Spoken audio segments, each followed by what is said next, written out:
All right, so a lot of people have been asking me about this hat, and I wear it when I record because it's 17% gray.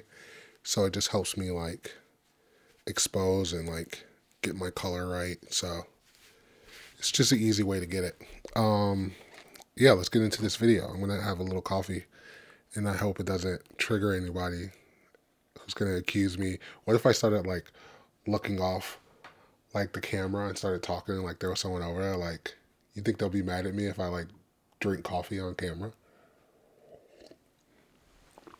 Then you guys would really get triggered. Anyway, things are a little different. I want everybody to just calm down, take a breath, and let's talk about it. Okay, I'm Jamil. This is a boy named Jamil. This is still a boy named Jamil.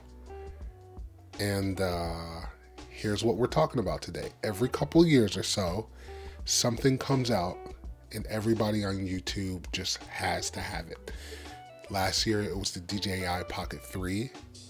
In 2020, it was the A7S III. Everyone had to have it.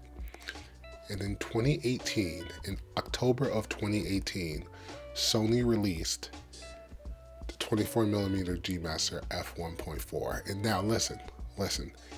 I didn't get it at the time for 3 reasons. One, it was $1,400, and that was a lot of money. $1,400 was a lot of money for me at the time. Reason number 2, I'm a portrait photographer, and I don't shoot wide angle portraits. But I do want to start, but I digress. Reason number 3 is because of this lens right here. This is the 20mm f1.8, and this has been, this has been like my vlogging lens.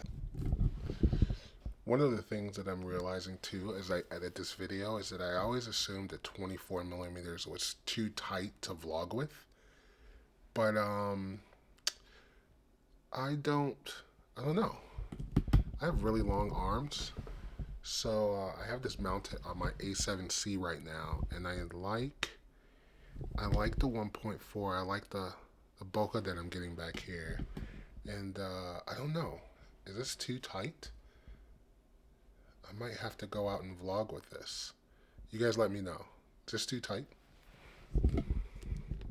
And if I needed to take like landscape shots, this lens has been my kind of go-to. So I didn't really need the 24mm G Master, but here we are 4 years later, and your boy bought the 24mm G Master. So let's talk about it. Let's talk about why I have it, and then we could talk about it down in the comments. Do you own this? Do you own this lens? Are you a Sony shooter and you own the 24mm 1.4? Or do you own any 24mm? If you do, tell me what you like about it. But here are the 3 reasons why I went out and bought this lens. Reason number 1, I got it for basically a robbery. Borrow lenses or lens rental, one of them bought the other one. And so then whoever got bought sold all of their inventory for literally peanuts. What do I mean by peanuts? Remember, this is a $1,500 lens, $14.99 brand new, $12.99 to $11.99 used. You may be able to find it for cheaper, but that's what I've been able to find it for the condition that I wanted it in. And I got this lens for $650. Already a steal, but then I sold the 24mm Rokinon 1.8 that I had for $200.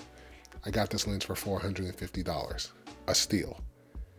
Second reason that I bought this lens is because I've been doing a lot of street photography.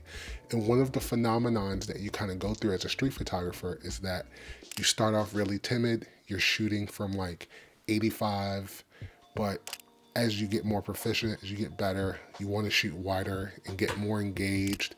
So I'm interested to see what this looks like, you know, shooting street photography photos with this 24mm. But the number 1 reason why I bought this lens is because of this. I feel like this is a more engaging composition for these talking head videos. You get these leading lines. You guys see these lines here? boom, I'm like framed up perfectly. Not that I didn't have this with the 50mm, but I thought that the 50mm was so far away.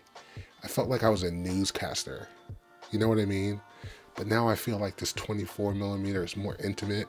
Like we could dap each other up. Like if you like reach out, we could like dap it up. You know what I mean?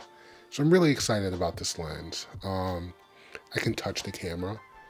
You know what I mean? So a lot of good things about this lens, a lot of good things. I'm excited to have it in my bag. And then I do want to make like a video about the hype, because there are still some people out there right now to this day who says that it's the most important lens that they have. Like it's literally their #1 lens. And I want to know why. I want to get to the bottom of it. So yeah, let's find out together. Tell me how you feel about this, you know, dapping up, this intimacy, this engagement. And yeah, we're going to get into it. Another big reason, and YC, if you're watching this, I blame you. YC Imaging, we've talked about him. He's been a really big inspiration for the type of videos that I want to make. So that video that I made about YouTube being weird and how I shot those scenes were really inspired by YC. If you guys haven't watched his last couple videos, you should go and check him out. He has like these really dope shots of himself, and then he goes and he does like a behind the scenes of how he like broke the scenes down. It's really dope, and I want to do that. I want to be like YC. So that's the last reason. Anyway, let me know down in the comment what you guys think about this. Should I go back to the 50mm? Is it too close? It's a lot of no's, I know. But yeah, I think this is what it's going to be for a while. Anyway, that's the video. I'll see you guys in the next one. Peace.